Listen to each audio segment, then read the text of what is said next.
There we go. All right, so this call is all about emotional eating.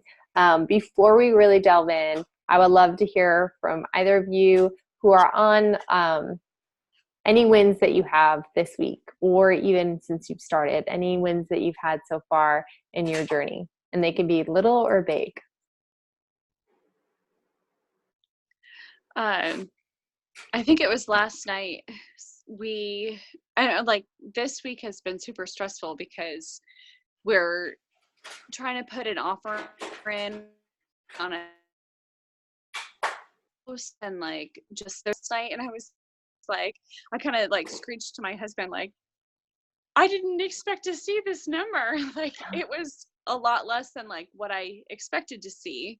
And so it just was kind of like a nice thing to like add to like the stressful week, that like, oh hey, like this is not what I expected, but I'll take it. So for the house that you wanted, it was lower than you expected? No, like I stepped on the scale last night. Oh, okay. And I weigh less than Oh, that's awesome. what I Oh, that's expected. awesome. Yeah, so Aw. I think it's nice it was sometimes just because I was gonna say we worry, like if we eat a meal off track or something and we obsess that it's gonna throw everything off, and unless we repeat that habit over and over again, it's not gonna make a difference. And you've been putting in so much so much effort that's what's showing up, is all the good days and the positive things you've been doing. And I think that's one of the biggest things learned is like, it doesn't have to ruin the entire day or the entire week or the entire program. Like it's okay, like I've got to give myself grace for things like that, and it's gonna be okay. Yeah, no, definitely. That's awesome. Darcy, do you have anything that you want to share? Yeah, my big thing, like this whole process has been good for me. I have more energy, and just feel more confident about everything, not just, myself, but was probably when I took my measurements at the end of last month. I couldn't believe there wasn't much on the scale that I had lost, but my measurements, I had lost 10 inches, and I couldn't believe, I honestly didn't think that was possible. I thought I measured wrong. But that was a big win for me. That's awesome. And I think that's awesome too, because that just shows like our progress is reflected in different ways. And who knows what this month will show, by the end of this month or even July. Like it's just, sometimes it's the mirror, sometimes it's the scale, sometimes it's the tape. And I think that it's great that you are continuing to take the different measurements so you can see that, because it can be frustrating to get on the scale and be like, I did all the things and the scale didn't move, but that's not the whole story. Right. I know I have a child that's gonna not sleep until I go to bed now, so she's hanging in the background. Well, that's awesome. So I'm gonna go ahead. There's not like a ton of stuff as far as talking about emotional eating, but I think it's something that we don't think about, like the why behind are we doing this. And what's great about both Ultimate Portion Fix and To Be Mindset, that if you do invest in either of the programs, is they do address it at some point in their different videos. And so some of this information is pulled from To Be Mindset, and some of it's pulled from Ultimate Portion Fix, and kind of as a merge of the two. And for some reason, I was trying to think of podcasts and stuff as extra stuff to share with you guys, and I couldn't think of it off the top of my head, and I didn't have it written down somewhere. So if I think of other resources like that, I will share them with you guys, because there's some really good podcasts that I listen to, and I know that it's just scratching the surface as far as what's out there, but what people have to say and what helps them. But the first thing when we think about emotional eating is you have to identify the trigger, like what is causing you to eat, like when it's not time to eat. And I think too, we often think it's a negative, like it always has to be a negative emotion, but that's not really true. Like emotional eating, we eat based off our emotions all majority of the time, honestly. Like the choices that we make are based off emotions, the excess or even not. Like I think that that's something they don't really talk about, but sometimes we don't eat because we're emotional too. So those habits all tie in together. Like I think about a lot of like rituals we have, or I catch as a family things we do, and I'm like, why are we doing that? Like, are we doing that for a good reason? Like, is that helpful? Is it a habit we want to establish with our girls? You know, an example, and they're good memories, but like with my step grandmother, we'd go to her house, and on Sundays, it was like a Sunday dinner. And when we went there, we always got a soda, and she had like a candy thing. And it was a habit that we created, and it was a happy moment. Like it was a happy thing, but I didn't need that soda, you know, like, or a lot of celebrations, we have a lot of food that's really not healthy for us, and we're celebrating something positive, but could we be celebrating in a different way? Like, and we'll talk about that. So the first thing is you always want to identify the trigger. Like eating can be used as a way to cope with loneliness, to sadness, to stress, boredom. Like I will sit at the computer and eat things that I don't need to eat. You know, when we watch something, like if we watch the news, you have to see, like, is there a trend sometimes? So if you're tracking your food is very helpful, and you realize that like how you're feeling that day and your eating habits. Hey, little buddy. Hi. So you want to make sure that when we're eating for our emotions, it has no purpose. It doesn't solve the problem. Eating that sleeve of whatever, at the end, we only feel worse. So we want to figure out, like, we can't remove those triggers sometimes. And this is where I had listened to a podcast, and I can't find it, and I'll find it. But they talk about that. Like, you can't remove that trigger, so you have to replace the behavior that follows. So for example, you know, if you're stressed, what's something you could do instead? And go ahead, you guys can jump in. If there's something that you feel like there's an emotion that has led to unhealthy habits, has there been anything that you have found that has helped you, or you reversed it and replaced it with a positive habit? For me, it's still a work in progress. And But I know that when I'm at work, I have to walk away. I have to walk away from my desk, because I don't necessarily have the extra snacks anymore now that I'm using the containers. But before, I would have like a bag of popcorn, or, you know, some nuts, and just, you know, I don't know, stuff at my desk. And I would just eat it, because whatever was happening in the moment, it was stressing me out. Or even at home, I still struggle with trying to walk away from the counter. yeah. When these stress me out. No, and I'm like that too. That's why I don't keep things at the house. And I always tell people I have self-control at the supermarket. I don't have self-control here. So if I go and set myself up for success, that even if I end up in those moments, at least just a little bit healthier binge that I would have.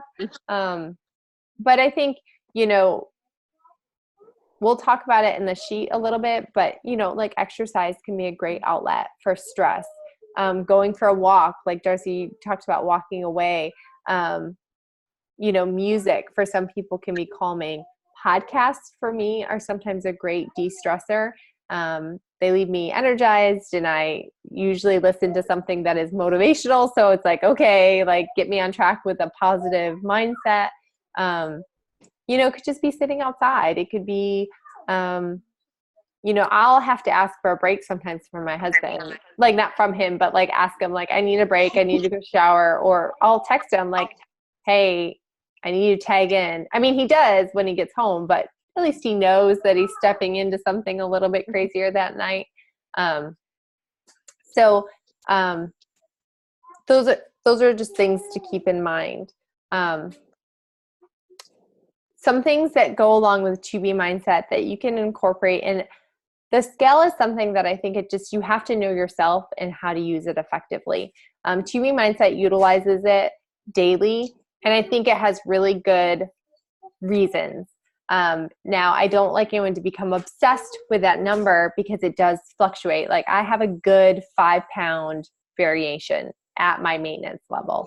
And I don't want to step on the scale every day and be obsessed with that number. But like once a week is healthy if you're in a weight loss. Like if you're in the weight loss, like I do think it is helpful to be aware, because what they say is that for the most part, what you ate the day before will reflect the scale consistently. Like, so if you're tracking it consistently, you will see trends, and it does help you be aware that, oh my gosh, like I ate pizza last night and I went up 2 pounds. Or even times of the day. Some of our ladies in our group have noticed that carbs in the evening don't work for them. If they want to have it, they can have it earlier in the day, but just something as a side with the scale. But it can help you just be aware, like, I want to continue going towards my goal, and this is my weight today, and so I'm going to eat this way. So even when I'm stressed, or if I'm really happy too, because we celebrate with food, and that we can still celebrate without food. Like I'm become that lame person that often when we're at just a friend's house, I don't drink. I drink water. Let my husband, he indulge, I'll drive home. It's no big deal. Sometimes at dinner, if we go out to dinner, I'll have a beverage. But just kind of being aware of those choices. Go ahead. I can chime in real quick. We were at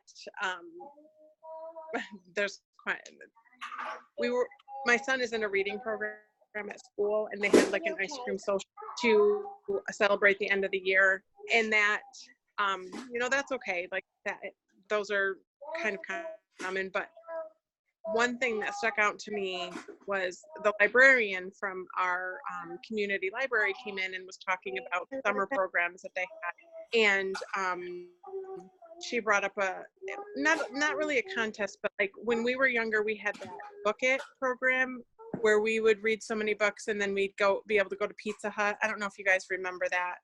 Yeah. But like something similar, like you read so many books and you bring your paper and you get on to McDonald's. Like, so you're doing something good, reading, and then they're rewarding you with food. Yeah. So it's like, it's one of those things where you have to, because that's like, we go to food because that's what we celebrate. Like you said, when you're happy, when you're sad, when you're anything. So it's probably normal to think, go to food when you are stressed. Right. And it's viewed as a treat. Like a lot of that stuff, I don't really know how it totally developed. I mean, I think processed food, I was talking to someone recently, I think a lot of things that come in a box was a convenience thing, like way back, like war times and stuff, like they needed stuff that could last. But now we're realizing that doesn't really help our body. So I think there's that shift, but we're trying to catch up to it. So with our girls, like I try to like shift like the treat, that it's a little bit healthier, or even like holidays, like I just try to pick and choose, or the quantity, like you can have one piece and we're going to save the rest. So I don't want them to be excluded from those activities. So it's, you have to use your judgment, but even that you could be like, well, you've earned it, but instead of doing McDonald's, or depending on what he's going to get at McDonald's, like, okay, we can go to McDonald's, but you have to choose from these items, and you could have the ice cream, but you can't have the soda or something. So those are some things that we try to do as a family. So some other helpful tips is, this is a term from 2B Mindset, is USAM, or out of sight, out of mind. And things that we do, and this is a great thing that 2B Mindset really outlines, is they even have you set up your whole kitchen effectively. So you keep the better items in vision and the not so healthy things out of sight, especially if you're in a family that maybe not everyone's on board with you and your habits yet. Is like your fridge, keep like your vegetables, like, and this I had to change for us, even keep the vegetables there and the fruit even lower, because for me, like, fruit is still sugar, so you do have to eat it in moderation. And I could overeat my purples like nobody's business. So, and the same with like nut butters or things like that are healthy in moderation, keeping them a little bit less accessible. Or if you have leftovers from eating out, keep them in the back of your fridge, that if your husband or your kids want it, they're going to find it, but you're not going to see it when you open it. And same with your pantry. You know, I even forgot we have chips at the top of our pantry because they're out of sight. Like, I'm not looking up there, and we've had them for a couple weeks and the girls don't see them. Now, of course, she's heard me, so she may now request them. But, you know, the same thing. I try to keep like what I'm okay with them eating level for them, and what is a treat or something they can't have as often. Even like cereal, like I keep it up higher. They can have it, but it's something that they're going to have to ask for. And, or just like I said, it doesn't even come in the house. Grocery pickup, if you have it in your area, I highly recommend, because it does help. Like, don't grocery shop online while you're hungry. Same thing as in the store, but I know for one, budget helps, because I'm like, oh, okay, like I'm at this price, I don't really need this week. Or it also is like when I review it, it's like, okay, I didn't get anything that was at the checkout aisle because I didn't see it. So that can be helpful. So even if we have to pay a fee and then we always tip, but I feel like we still probably break even at most, or, you know, at best, save money. Yeah. A couple other tips are leaning in, like lean into the community. If you guys are having a rough day, if you're stressed out, like feel free to post in the group, like, guys, I'm having a rough day and it was really hard to say no. And, you know, what do you do? Like when I don't suggest posting pictures of what you're trying to avoid, because then it triggers for everybody else what they shouldn't want. But you could just say, like, there's stuff in the office that I really want to avoid. Like, what should I do? Or help me avoid it.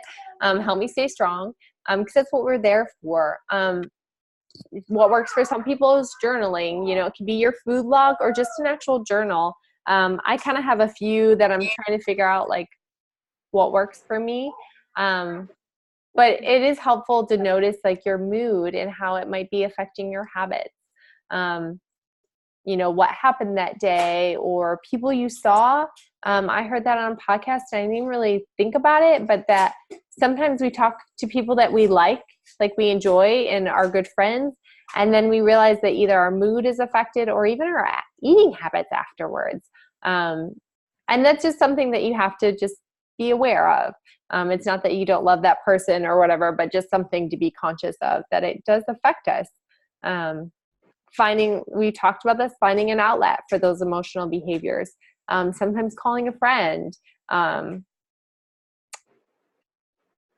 was trying to see in my other notes that we haven't talked about. You know, exercise is huge. You know, we all know, you know, it releases serotonin, it increases your endorphins.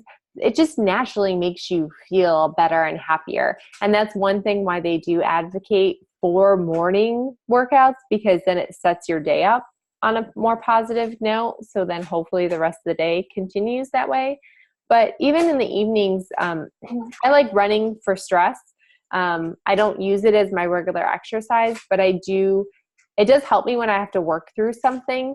You know, if I'm trying to figure out the next step and whatever, you know, some people it's biking, swimming. It could just be one of the Beachbody ones, yoga.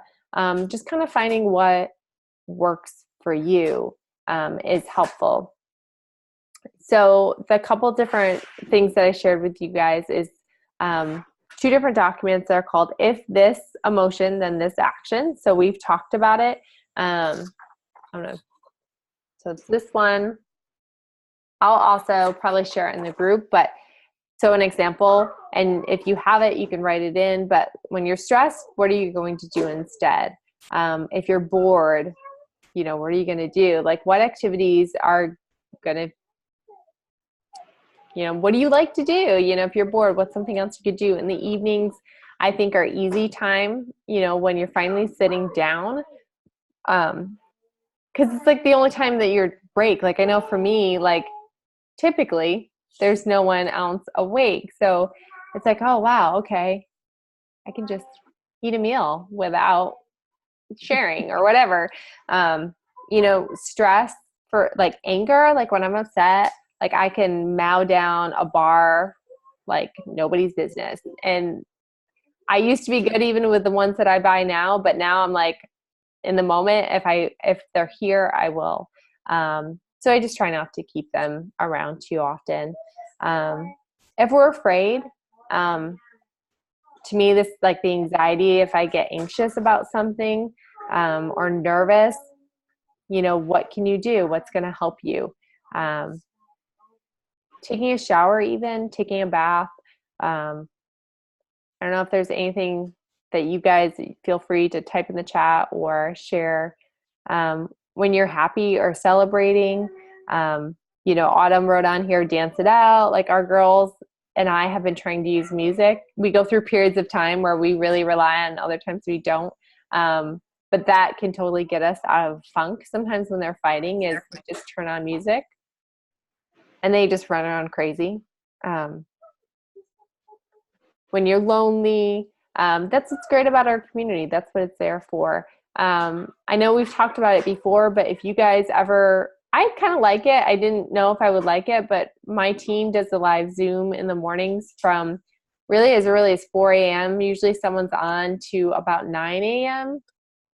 every day, except for Sunday. Sometimes people are on Sunday, but not usually.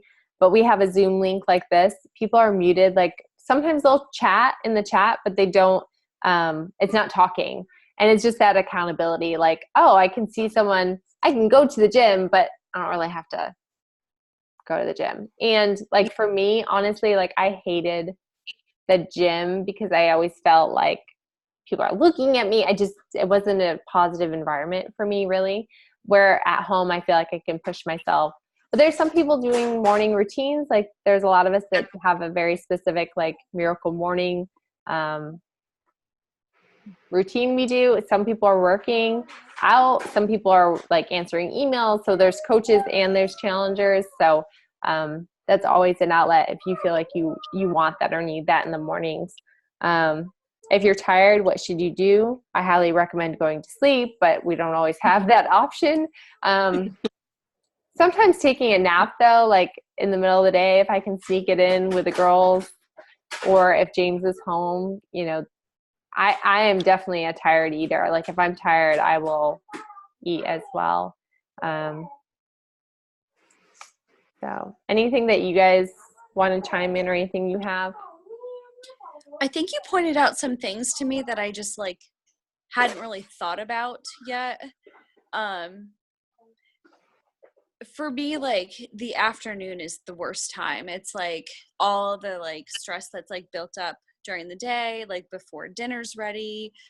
When we were in our school year, I was doing my workout like 4:30 in the afternoon, and it kind of helped me keep from eating during that time because I was working out.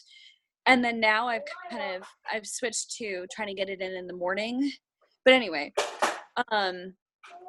in the afternoon, I've often like everything starts to get stressful and I'm like, let's just go outside, and I'll grab like a sparkling water or something, and it's like it seems like it fills me up enough to avoid eating something bad. But I hadn't really thought about it in that way, that it's like I'm using that to avoid eating something that I shouldn't be eating. And it kind of puts me off enough to get to dinner. But I also, like, some of the things that you were pointing out was like, I probably should have something kind of ready to eat that's healthy, that I can grab if I feel like I'm getting to that point. But it's, I was like, I have, the hardest thing for me is that our oldest son is autistic, and he's so unpredictable, and he causes a lot of stress, and so I never really know when it's going to come on. But if I can kind of be aware of some of those triggers,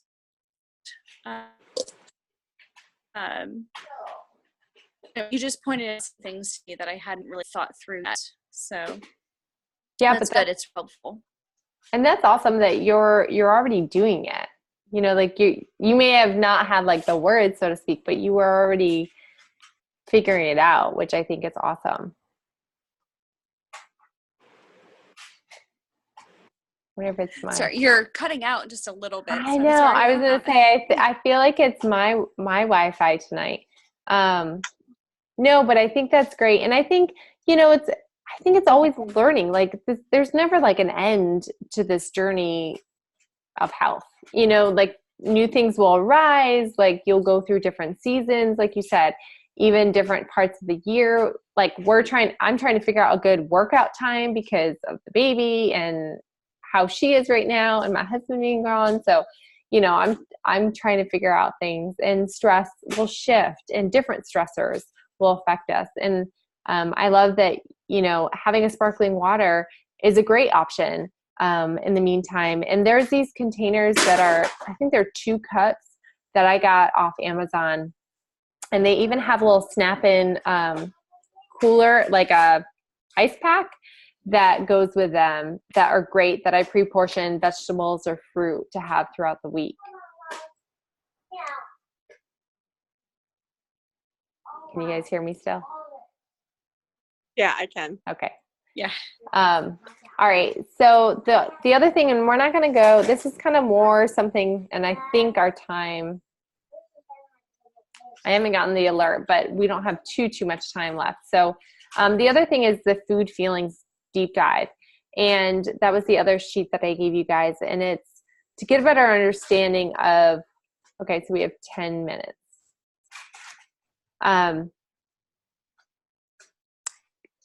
It talks, let me just go through it. But like the different times of meals, the different times of the day and the meals, and how you feel like before you eat and how you feel after you eat. So like the first page just talks about like if you have any food allergies or restrictions or any health conditions that could be affecting what you need to eat or shouldn't eat. One of the questions is, what's your biggest obstacle or struggle with food? And this could be how much to eat, when to eat, times of day. Are there any foods that you crave or can't resist?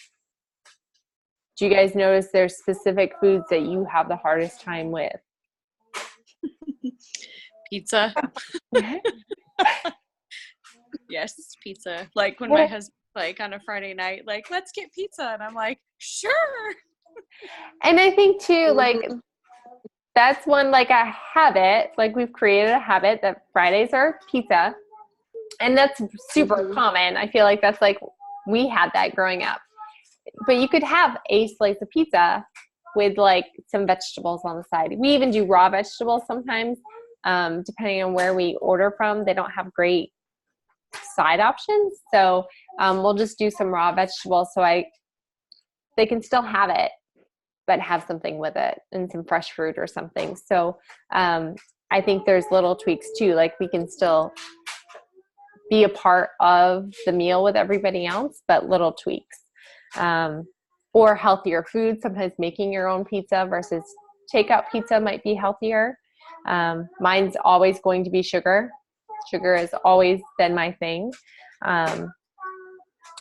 Do you eat these foods even if you're not hungry or already full from a meal? I do. I don't know about you guys. Like, or I'm so hungry by the time I get to a meal that I will eat so fast that I don't realize that I'm full, before I can fill it. Like where if it was pizza, I only needed a slice, maybe 2, but I could eat more because I waited too long to eat sometimes. Yeah, that's me. Yeah. I waited too long and now I'm eating like 3 pieces. Yeah, and I think it happens as moms because we've fed everybody else, we've done all the other things, and we're finally sitting down and it's like I get shaky. I don't know about you guys. Like I get shaky and I can feel it come over and I'm super irritable. Like I am the hangry person, like for sure. Like I feel so bad when I'm like, oh my gosh, I waited too long and I'm getting upset and it's not their fault. So Yeah. yet again, like this worksheet is really good. It just helps you kind of work through it. So I do recommend that you kind of look it over and read it through. And even for a day, go through, the second page that talks about, how do you feel before you ate breakfast? Did you eat breakfast? What did you have? And how do you feel 30 to 60 minutes after? And if you didn't eat too, how did you feel? I cannot skip meals. Just doesn't work for me. But everybody's different. And I know too, that's a habit too. Our bodies will get used to it. If you're used to not eating breakfast, your body will adapt to that. I have not read this book. It is on my book list, but I've heard great things. And it's totally, I will preface that I have heard it is faith-based. So if you don't believe in that, then just so you know, it does tie to faith, and I don't want to push that on anybody. But the book that I've heard a lot of good things about relating to just like eating is Made to Crave, and it's Lisa Turkers. I'll post. Have you heard of it? Yes, I know who she is. Oh, I don't think I've read any of her stuff. I'm not sure. She has a blog too. So okay. Have you followed her stuff? Just a little bit. Is it good? Yes. Okay. It's good. So what's the name of the book? It's called Made to Crave. Okay. Which makes it, I can kind of make assumptions based off the title, what she has to say. But I think too, like, this is something I've kind of learned and trying to internalize is that like, we're not perfect. Like we're not made to be perfect. And when we kind of allow ourselves that grace that we are going to make mistakes or we're going to do things that we wish we didn't do, I think it makes it easier. Like I changed how I used to do check-ins. We used to do check-ins on rating scales, and I really hated it because it really made people feel bad for not being perfect. And it's like, I'm not perfect. Like I'm doing the ultimate reset, and like I missed my supplements. Like I just took them, and I've sometimes had to add in a snack where we technically don't have a snack. And it's like the whole idea of perfection we have to get rid of because it's just not a reality. Like none of us are or should or will ever be. It's just that we're always striving to do better or feel our best. So that's all I have for you guys. We have 4 minutes. Any questions that you guys have or comments? No, I think the only thing for me is that I still really appreciate just the encouragement from everybody. Like, I feel like we should be encouraging each other. And, I think when you are encouraged by somebody else, it does also give you, I feel like, a little bit more, like, where you can show yourself a little bit more grace.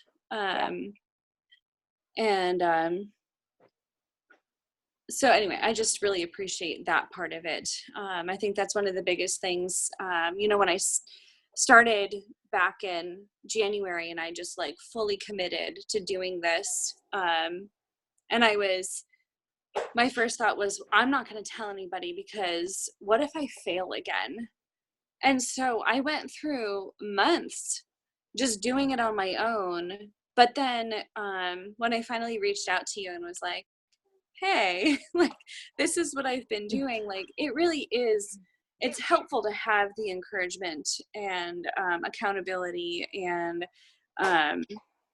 just to have community. I feel like as a believer, you know, like we were built for community. God created us for community.